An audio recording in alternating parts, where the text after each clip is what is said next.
up, Straight Talk faithful? Your host, your boy, George Mackay, back in studio again today, pre-recorded as I do during this COVID-19 thing we got going on. And today I got a special guest, a returning guest, one of my all-time favorite people. I'm a huge fan of her. She is the current Crossbody Pro Wrestling Women's Champion. She is also the current Femme Fatales Champion. If you don't know her, please let me welcome back to Straight Talk Wrestling, the BubbleGum Princess, Alexxia Nicole. How are you, my dear? I'm great. That's a fantastic intro. Right? I worked on that. Really I worked on that all day. I was like, I got to make sure it flows. I got to make sure it's perfect. And I just got your stamp of approval, so I must have done something right. You sure did.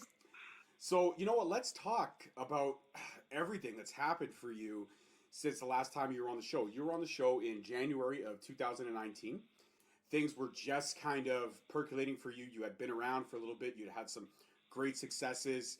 And I remember one of the questions we asked you near the end of the interview is, what's next for Alexxia Nicole? And one of the things you had mentioned was kind of making women's wrestling in Ontario a staple, and you have done with all the gold that you've racked up and all the ass you've kicked and all the bubble gum you chewed, as your intro says. But also one thing that I think you mentioned was you wanted to have a TV run. And you've recently been on and off, well, not recently, over the last year, on and off a couple times on Impact Wrestling. So tell me about that experience and how that's helped you grow in your career thus far.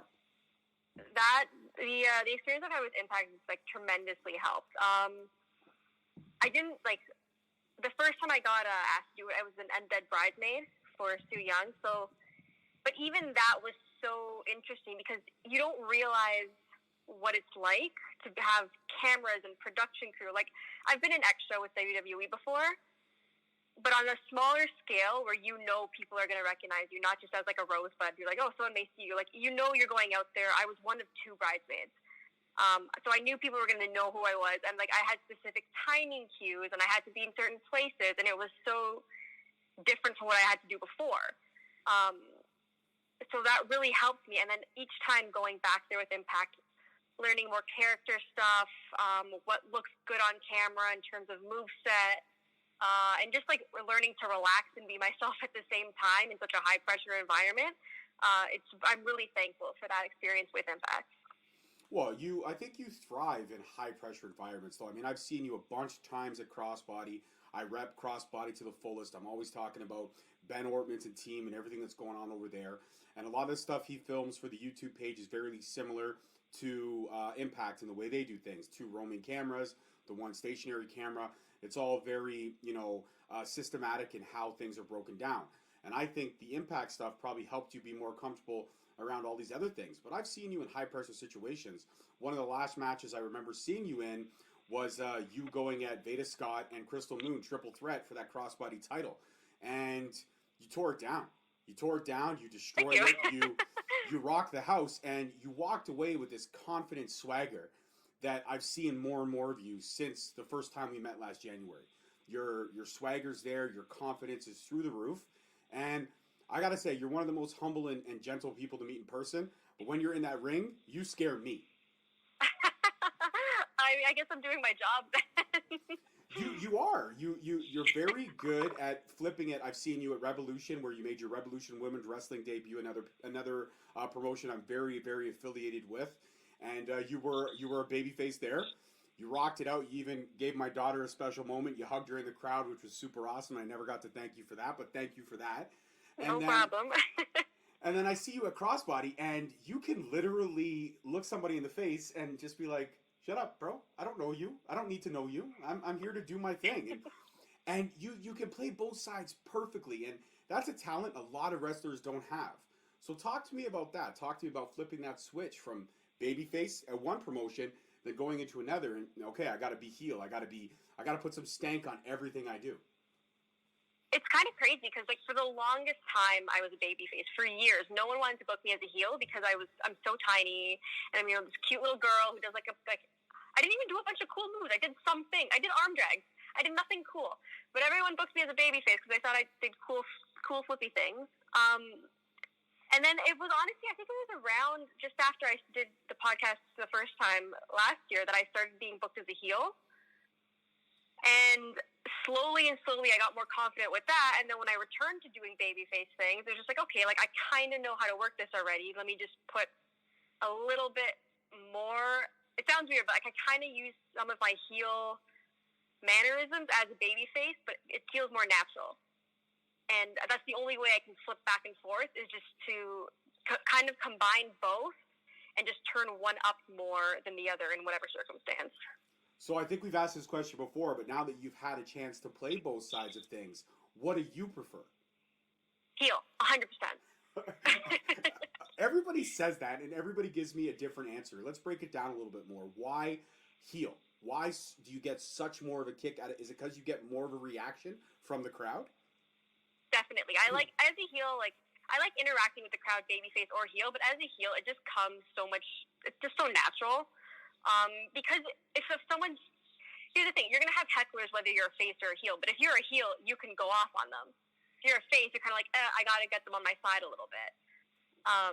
So as a heel, I love that when people don't like me, because it works to my advantage, and if people still cheer me, I can just make fun of my opponent more. And try and get them to turn on me, or just do something to get them to turn on me, or make my opponent look better so that they focus on them instead. Okay, I kind of see how it does. So you pretty much play off the crowd to see how high you need to kick it up. Oh yeah, 100%. Like the last match I had, what was the last match I had? I think it was March 13th. It was in Peterborough against Jody Threat, and I was the heel. And they were kind of, like, you could tell they kind of liked her. They kind of liked me. The second I threw her outside the ring and, like, started beating her up there, they fully turned on me. It was perfect. It was great. It was perfect. They were ready to kill me, and I loved every minute of it. Yeah, and they couldn't touch me, because that's when COVID started, so everyone was worried about getting sick, so no one wanted to come near me, but everyone hated me. That's a talent hard to do. It's hard to get somebody to hate you from a 6-foot distance. So kudos to you for that. Let's talk about February 21st, 2020. That's when you captured the Femme Fatales title. It was recently, well, it wasn't recently vacated, but it was vacated by Mercedes Martinez because she had signed with WWE. And there was this whole kind of build up to this match that if one of the opponents facing for the title didn't win, she was going to take the title back, and all this great stuff that was being done. And then you went in, I was able to watch some highlights of the match on your Instagram and stuff like that, but it was in Ottawa. I wasn't able to make it out to the show. But when you shared that picture of you holding that title, I shared it right away on my story. Because every time one of my former guests makes an achievement like that and is rocking more gold, I want to shout them out. I want to pay my respects because they took the time out for me. It's the least that I can do. But in that picture, and I think you know the one I'm talking about, you're in the center of the ring, you're holding that belt. I could see you. That was real emotion in that picture. Is it the one that I'm crying? Yeah, pretty much. It's the one that you're crying, and it was. I love those moments because those are genuine moments, and when they're captured in a still photography, a photo can really tell a story in literally one image. But talk to me about what was going through your head. I mean, we could see the emotion on your face for sure, but when you won that title, what was it like for you in your own head? It was so crazy because, like, I knew it was, like, I'm going in. I'm like, okay, like, I know this is the story going into the match. I know what's going to happen here. But I wasn't announced as part of the main event for this match. It was going to be Nicole Savoy, and they would figure out who. I ended up, in the beginning of the show, I came out and basically challenged her, saying, I've never lost a match here, which I'm still shocked. Like, thinking back now, I've never lost a match at Femme Fatale, which is, it's Canada's shimmer. It's the best women's wrestlers in the world coming to Canada to put on a show. So I went out and I challenged her, and just literally watching other girls go out and have their matches, like watching Lufisto go out before me, watching Kimberly go out before me. I'm like, what is happening right now? Why am I main event? Like, it didn't make sense in my head. And then we go out, we have the match, and just like, I didn't expect such a huge reaction when I won. And it's crazy because it's also C4's venue, and I've just started going, like, wrestling a lot on C4 shows. And they've always been, like, one of the top promotions, I think, in the world, like one of the top indie promotions. So to get that kind of reaction out of the fans there, it blew me away. And, like, to be the champion of a promotion with the best women's wrestlers in the world, it was shocking to me that, you know, this is actually happening. And it just kind of, I told myself I wouldn't cry when I won, too, and I still cried. That's how much I didn't believe it when it happened.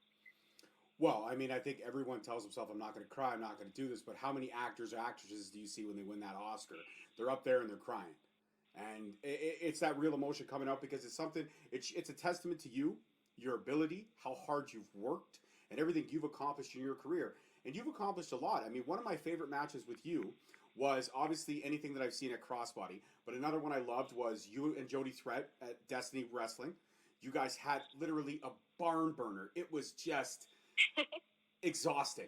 It was exhausting. And my daughter was in the audience with me. I bring her to a lot of shows. I haven't taken her out to a Crossbody show, but I plan to once everything gets fully out and back to normal, whatever the new normal might be. But seeing her face, watching you two go in there and tear the house down, and she's as big as a fan as me, but she's really, I'm blessed to be able to expose her to this indie scene that we have here in Ontario, because hands down, we have some of the best wrestlers, be it female or male, in my opinion, in this province. And it's a testament. Oh yeah, that's totally true. I can't believe that so many people here don't get noticed the way that they should. It's disgusting. It really is disgusting. But you know what? I'm kind of selfishly happy about that because I want to keep you all here. And I want to keep you all entertaining me. And I know that's selfish to say it, but it's true. But the more and more I see how great your stars are all shining, it's going to be impossible to not see you guys more and more on TV, whether it be for Impact, whether it be for WWE, or Ring of Honor, New Japan, AEW, wherever your path leads you. Just to say that I could say I knew her when, or I knew him when, would be an impressive little check mark for me in my life. But the talent pool here is just incredible, and to expose my 10-year-old daughter to this so early in her life, I wish I had this when I was 10 or 11. You know what I mean? I wish. Yeah. Do you ever wish that? Do you ever wish that you had discovered wrestling outside of WWE before you got into the indie wrestling? Oh yeah, I didn't realize what indie wrestling was until I started looking for schools to train at. I had no idea that there was this whole other world outside of WWE, and I wish I knew about it. Do you think it would have shaped your career a little bit more had you known about it earlier? I think so. Like, my friends show me matches now that they've all seen tons of times, and they're just, like, really great matches. Like, it's a lot of old Cesaro matches, a lot of old AJ Styles matches, a lot of old New Japan matches that I've never seen before just because I never knew they existed. And, like, I wish I had seen them earlier so I could just, like, learn from them earlier instead of now, which, I mean, I guess now is not a bad time because I have nothing to do anyways, but it would have definitely helped. Well, I see your Instagrams, you're always working out, but you do look bored. You look completely bored. Extreme. I'm tremendously bored. I swept the house today for no reason. Could have vacuumed. I swept because I knew it would take me longer than vacuuming. It didn't even need to be done. I just did it to do it. Wow, where's Mama Nicole? She needs to hear this. She needs to hear that you went ahead and you just did some chores for the hell of doing some chores. Oh, she saw when she got home. She noticed, but yeah, I've gotten to that point of boredom where I'm doing chores because I've got nothing better to do. Well, I mean, you're posting videos with your adorable nieces, and of course, there's videos of your dogs. Who my daughter watches videos of your dog and says, "Oh, her dog looks like Minnie, and they should play and be friends." And it's like, okay, well, when the world gets back to normal, I'll message Alexia and see if we can meet up at a dog park, and then they can just play with each other. That'll be just wonderful. We can try that then. They're a little old though. They're 14 and 12. So one of them's kind of active. The other one, she just likes to nap all day. Well, I have a 2-year-old dog upstairs, and she naps all day. Oh, perfect. So she's just lazy and lethargic because there's nothing going on. That makes sense. Yeah, it's boring. But you know what? You've been working out. You've been training, and I gotta ask, when the world reopens and there's an indie show that you're booked on, the first one out the gate, is there anybody you have in mind that you're hoping you get booked in with that you haven't been? I know we asked this question before, but I mean, things change. Wrestlers kind of come and go into the fold, and there's been a recent resurgence of a lot of WWE wrestlers that are now kind of coming back into the indie scene, and a lot of wrestlers that we thought we couldn't see possible matches with that are now kind of coming in. One would be, off the bat, I mean, I don't know if you've wrestled her, but Kylie Ray. I mean, she's now with Impact, and I think if you two haven't wrestled, that's something I would absolutely love to see when the world reopens. Oh, yeah, I'd love to wrestle Kylie Ray. I'd also love to wrestle Deonna Purrazzo. I think that's how you say her last name. I don't know. But I'd love to wrestle her. I know she just recently got released. But I think for my first match back, I definitely want to work with someone that I've worked with already because I know it's not going to be my best work. Right, ring rust will be inevitable for sure. Oh yeah, I need at least 2 months in a ring before I actually wrestle again because like my back hurts right now from not bumping. It's awful. And there's nothing you could do at home, and you could put a mattress down, but it's not the same. It's no, like I can try on my bed, but that's too like padded, or I can go bump in the grass, and then that's just it's the grass. It's not the same. No, it's not. It's not 2x4s by a 2-inch piece of padding around surrounded by steel. Not at all. It's just grass, dirt. It's hard. It's horrible, and it's not fun. I completely agree with that. I've actually talked to a couple of your cohorts. They've returned on the show as well. Gabriel Fuerza, Holden Albright. These are people that you are very close with outside of the ring. Your compadres, you guys travel together. Do you miss not seeing them? Is it hard for you not hanging out with all of your friends and your cohorts in the business right now? It's so hard. We and the worst part is because they're so like our group has gotten so large that we once tried to do a group video chat, but it got so chaotic because there's just like how many of us? There's like 7 of us now, 7 or 8. Oh damn. Yeah, and we used to do like we'd go out after shows to eat, or we'd go do movie nights, and those are the things I miss the most because like we can talk to each other all day, whether it's messengers, phone call, FaceTime, anything like that, but actually going and doing stuff with not going and doing stuff with them is probably the hardest thing. Because we have so many like fun adventures that like we literally make full adventures out of just going to the movies. Oh, I know. I follow both you and Holden on Instagram. It's like, oh, look at us. We're here. We're doing it again. It's like, didn't you guys just go to a movie last week? Jesus. Now I know why you guys wrestle so much. You got to buy all those movie tickets. Oh, yeah. No, we purposely go on Tuesdays because it's supposed to be a little bit cheaper. But then we end up watching, like, 2 movies, or we go see one in 3D, or we go to a VIP theater, and it just ends up being cheaper anymore. No, it ends up being just as expensive or even worse. Because you think you're saving, but you're not really saving. No, and then we get 2 combos so we can all, like, just share with each other. Yeah, it never ends up being cheaper. So one of the matches I was actually looking forward to you in the most was, it was coming up on the Crossbody March 28th show, We March Forward. And it was supposed to be you going against one of my former guests as well, Amy Crimson. She's currently the Battle Arts Women's Champion, and she was going to be coming after the Crossbody Championship. And this was a match I was very intrigued by because I've seen Amy a lot of times, like I've seen you.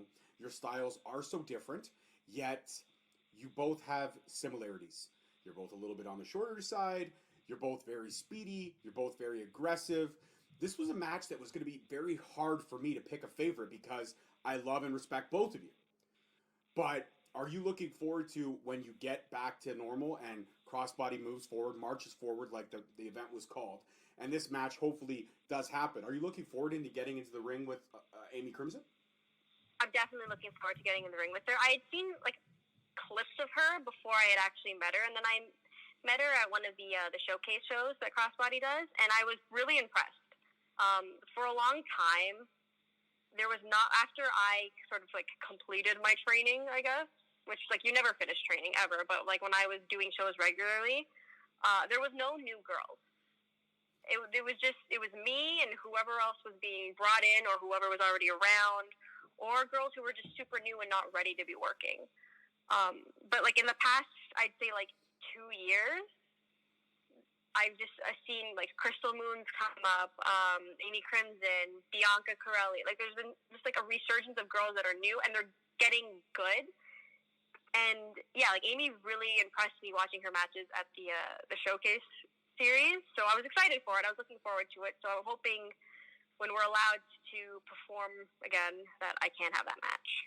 Well, I mean, right now you're the first-time title holder, and you've held that belt for quite a while. If I'm not mistaken, I think you won it last July, right? Yes. So we're almost at 365. So kudos to you, first title holder at the gate. You're holding it down almost a year. So, and I understand right now, I get it, that there hasn't been matches, but I'm still going to count the time because you've earned it and you've worked for it. But during that title reign, you have literally taken on some fantastic opponents. You've taken on Crystal Moon. You've both pushed each other to the limits. I love the feud. I loved everything about it. You also had Veda Scott in the mix. There's just been so many great matches that you've had. But one of the matches that stands the test of time for me, and I still watch and I still look back, was you versus Jazz at Greektown. Which one? The first one or the second? You know what? The second one. I love the first one, but the second one for me told such a great story. It really, really did. In Greektown, I haven't been out in person, but I've watched a lot of the videos on YouTube. When it gets back to normal, that's definitely a promotion I want to start getting involved with and start checking out and start repping like I rep all these other fantastic promotions. But man, that second match, I was exhausted after it. You know what? That second match, I had to have a beer and a cigarette and soak it all in. Because it was so damn good. Thank you. Thank you. That's I have to thank Jazz for that, because she really like held my hand with that one and like led me through that, because she's very let's just see what happens kind of wrestler, which I really appreciate, because I'm not. So the fact that even in our first match, she wanted to just, we'll do a bit of this, we'll do a bit of that, and we'll work around, and eventually we'll get to this. That was great for me. And I learned so much with her, and I had so much fun learning how to do that and working with her at the same time and telling that story. I'm so appreciative that I did get to work with her. And I do get, I'm the only person that gets to say I pinned Jazz while she was the NWA Women's Champion, because she then, what happened? She didn't lose. I think she had to forfeit it for some reason. But I'm the only person that pinned her ever. I just didn't win. Well, you know what? Let me get on the horn to Billy Corgan, and let's see if we can set something up where you can go after. Actually, my episode that's dropping this week. I mean, your episode's going to drop in June, but the one that's dropping this week is with the current NWA Women's Champion, Thunder Rosa, who is an absolute fantastic human being, and I had so much fun talking with her. And I could see you and her definitely tearing it up. She's kind of. I like to look at her like the female Fuerza, because she wears the Day of the Dead paint as well, and she's all business like Fuerza is, but she has that kind of sneaky Cheshire Cat smile. Because every time she's on my list of people that I want to wrestle. I've never had the chance, unfortunately. Well, you know what? I think whenever the new normal happens, I think you're going to see a lot of people branching out and trying to get back to like the smaller wrestling communities. So I'm hoping that one day I know she was supposed to come to BC when we talked in our interview, but I know that obviously got canceled now because of COVID. But I did mention to her about the great scene in Ontario, and she said she'd love to come up. And I said, well, I know a couple ladies up here would be itching to get in the ring with you. So maybe I'll throw your name in the hat. I'll be like, you got to check out the BubbleGum Princess, because she'll hurt you and she'll chew bubblegum while she does it. I mean, that'd be appreciated if you could just let her know. I'd really appreciate that. I will slide into her DMs and be like, yo, check out my girl Alexia. She's rock solid. She's rock solid. And she can squat me. She can squat my body. I don't know about that anymore. I don't know. Well, not right now. But those videos you were posting, like, what's your all-time squat record right now? My all-time record is 245. Yeah, okay. Kiss my butt. I'm like 264. So you're not far away. If next time I see you and you're ring ready and everything, we're gonna have to try it. We're gonna have to see if you can bench press me. I have to see. I have to know. Definitely not bench. I might be able to squat. I can leg press more than anything. So if I can somehow get you up for that, I'll try that. I don't know if can you do a human leg press? That sounds like it would be very painful for me. I've done it with my sister, but she's also like 110 pounds, and she used to be a gymnast, so she knows how to place herself in a way that's very easy to do it. Yeah, no, I never was a gymnast. I'm not flexible. I don't know yoga. I don't know any of those kind of things that could prepare me for not getting hurt. All I did was play rugby for 6 years before my shoulder gave out. Oh, so you played the sport where you get hurt? I played the sport where, I played the real football. Okay, a lot of people will say that, oh, the American football is football. It's not. Rugby is a real football. All I had was a jock strap, and if I was lucky enough, a pair of shin pads. That was it. Oh yeah, my high school had a rugby team, and I remember the girl, her dad was a coach, and she's like, "You should join," because we had a guys and girls. I'm like, not a chance. I had just started wrestling, and watching everyone get hurt, I'm like, there's no way I'm risking it getting hurt in rugby to wrestle, where I'd get hurt eventually anyways. So you chose the sport where longevity is the key if you're lucky enough. And I think you have been lucky enough. I don't think there's been any big or major injuries to kind of sideline you. I remember you had a little bit of a shoulder injury. Yeah, like I guess my shoulders pop out, occasionally. Mm-hmm. But nothing, I've never broken anything. I've never, been extremely hurt where I've had to go to a hospital and I've gone to the hospital for a dislocation, but nothing worse than that, which is really nice. So in terms of major injuries, I've been really lucky. It's mostly just minor things, like a sprained ankle here, or a dislocation there, but nothing huge. And thank God, because I think if that did happen, I would have to consider what do I do next? Well, you have your private eyes license, don't you? I do. And you've, in between wrestling matches, you've snooped on people for money. I do. Not? Yes, I have. Is business slowed down right now because of what's happening? I guess not a lot of husbands are possibly maybe cheating on their wives, or vice versa. No, and so it's not that it's illegal to be working right now. It's just considered unethical because we're not supposed to be leaving the house unless you're doing something essential anyways. So I've actually everyone in my company has gotten laid off. And we're literally just waiting till it's okay, until some things start getting lifted, so then we can go back to work because, we won't be spying on people who have to go get groceries because it's been 2 weeks since they've gone. Interesting. I think they should put you guys back to work, though, and you could spy on all those idiots that aren't following the rules, especially here in Brampton. See, I don't work for the government. If I did work for the government, then yeah, I could do that. But I work for my company works for we get work from insurance companies and the TTC. So because they give us work, I can't just go spy on people unless someone pays me to. If someone wants me to go watch someone because they think they're going outside, no problem. Just let me know.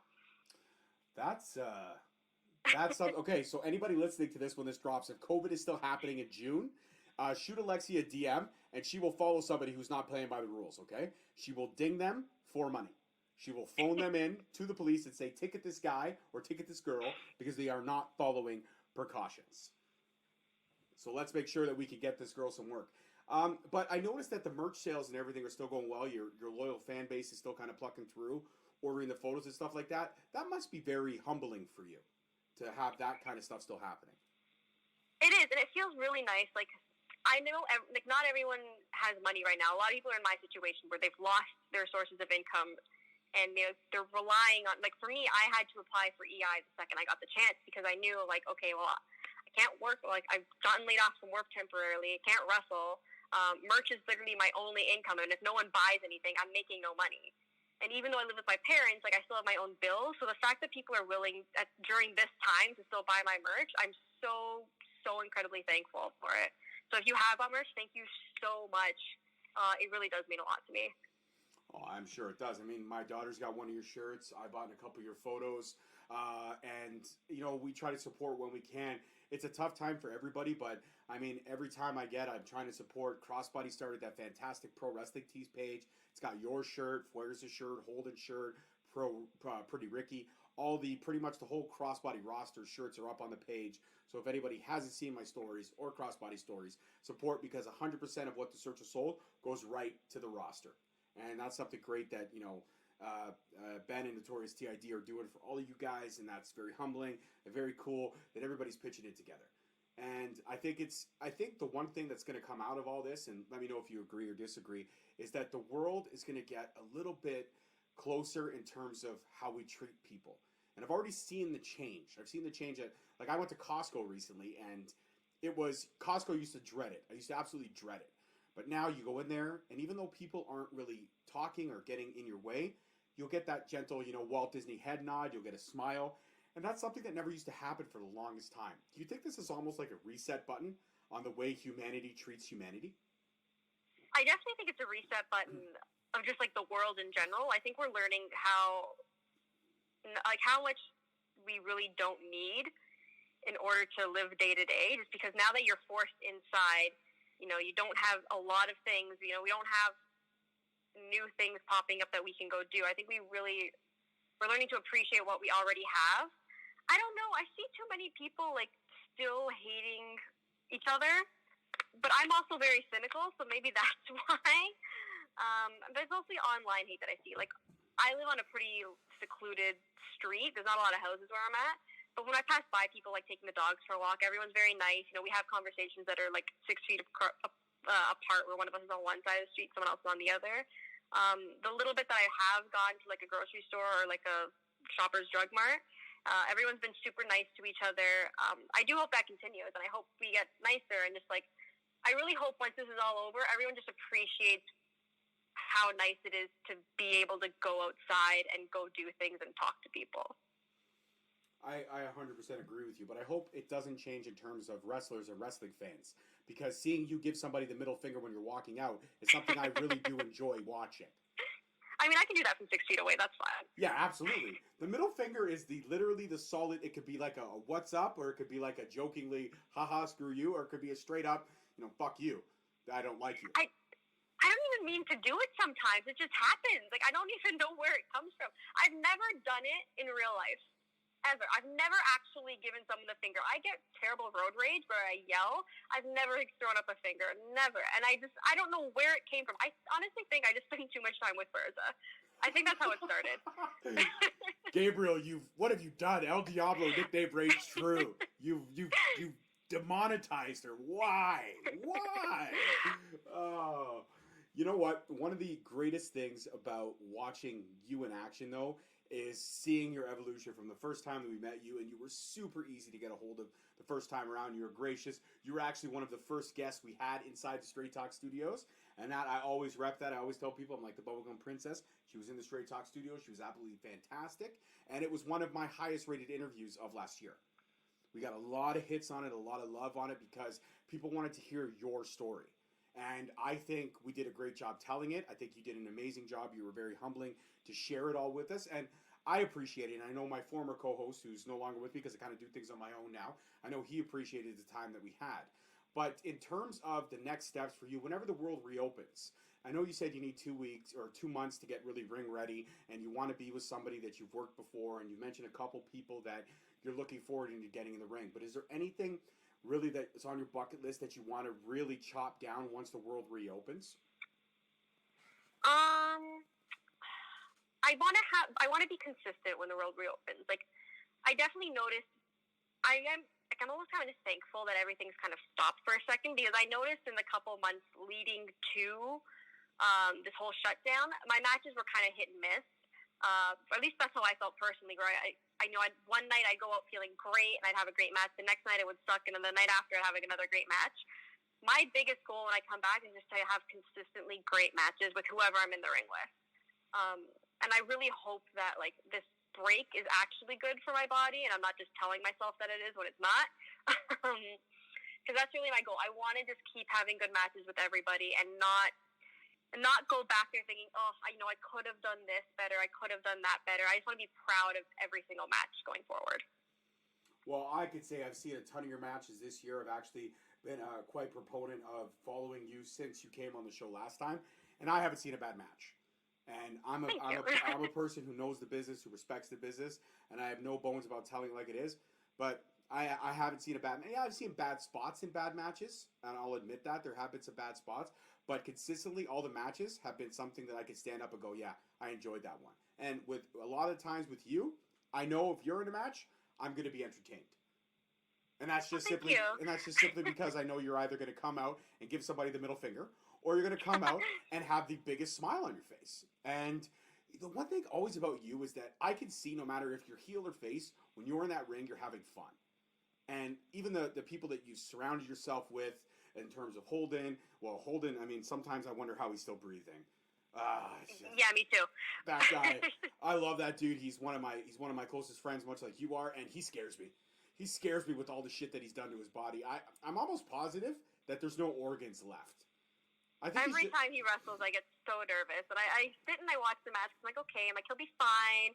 And the thing is, like, especially Crossbody, this is where we started doing at Crossbody shows, but me, Holden, Fuerza, Vertigo, Mark Wheeler, we kind of, like, we always talk our matches to each other just for advice and, like, things to watch out for and what the other person thinks could help. So whenever he tells his to me, I'm like, oh gosh, like, now I have to watch to make sure you don't get hurt. He's usually the one that drives, so if he gets hurt, we have, what happens? It's his van. Thank God nothing that bad has happened. Well, he's been, let's see, since I've been watching him at Crossbody, he's gone through a security rail. He's been hung over the ring by a bull rope. I believe he broke a chair right in front of me. I think he's almost got a concussion. Oh, yeah, and one time he stole my freaking bottle of water and spit it in Frankie the Beast's face. Yeah, He's also wrestled with a broken hand. I don't know if you've seen the Barry Wrestling just put up the triple threat that him, Puff, and Pretty Ricky had on Canada Day. Yep. And they wrestled for the match is cut down to 25 minutes. I'm pretty sure it was an hour that they were out there in the sun, just literally throwing each other around downtown Barrie into garbage cans. He got thrown in. They don't show him getting thrown into a porta potty, but he just walks on into where Puff and Ricky are covered in whatever that blue stuff is. I don't want to know. He gets thrown into the lake. I don't know how he's still walking sometimes. So I'm most thankful for him to have this break so he can just relax a little bit. Absolutely. I think it's all great for all of you guys to have this break, though, because I think it's a chance for you guys to refocus, spend some much-needed time with family. I know the last time that you and I spoke, you mentioned about sometimes you had to miss family functions and birthdays, but now you're getting spending so much this time with your nieces. And I know for you, that's extremely special.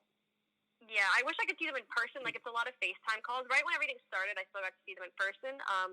One of my older niece, her birthday was it was a week before mine in April. So I drove by and I dropped a present off. We literally just sat outside on the driveway, me, her, and my sister, just talking for hours and hours. And it feels good because, especially from the last time that I was on the podcast and I talked to you, I got so busy. I missed so many family events. I'd literally go from a birthday. I'd be there for 2-3 hours and go to a show after. Or I'd go to the cottage, spend a day there with my family, and then go do a weekend's worth of shows. So I'm spending a lot of time now, video chatting and especially with my parents. I'm with my parents pretty much whenever they're home because I don't really have anyone else to spend time with. It's nice though. As much as they get on my nerves as all parents do with their adult children, it is nice to spend time with my family. 100%. And it seems like since you were on the show the last time, you were booked as a heel and you got super busy. I think we can accredit Straight Talk to this. I'm going to say it. I'm going to throw it out there. I definitely think it was part of it. It was definitely around the time, where I just started getting a lot of shows and a lot of people started noticing me. So, I'm not going to say you guys didn't help, that's for sure. Well, you know what, though? I think you did it, obviously, definitely on your own. We had nothing to do with it. You were gracious enough to give us the time. So I'm just happy to say that I've had the BubbleGum Princess on my show twice. And as always, you are more than welcome. You were a member of the Straight Talk family back in January 2019.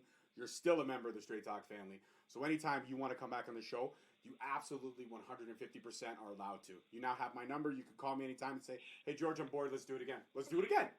Let's 100% have another conversation. I probably will. Like I said, I've got nothing else to do. I'm doing chores. I've got literally nothing to do. Well, when you know what we could do? We could FaceTime later, and we could be vacuuming our stairs and just talking about our vacuum techniques. And do you go side to side or do you go up and down?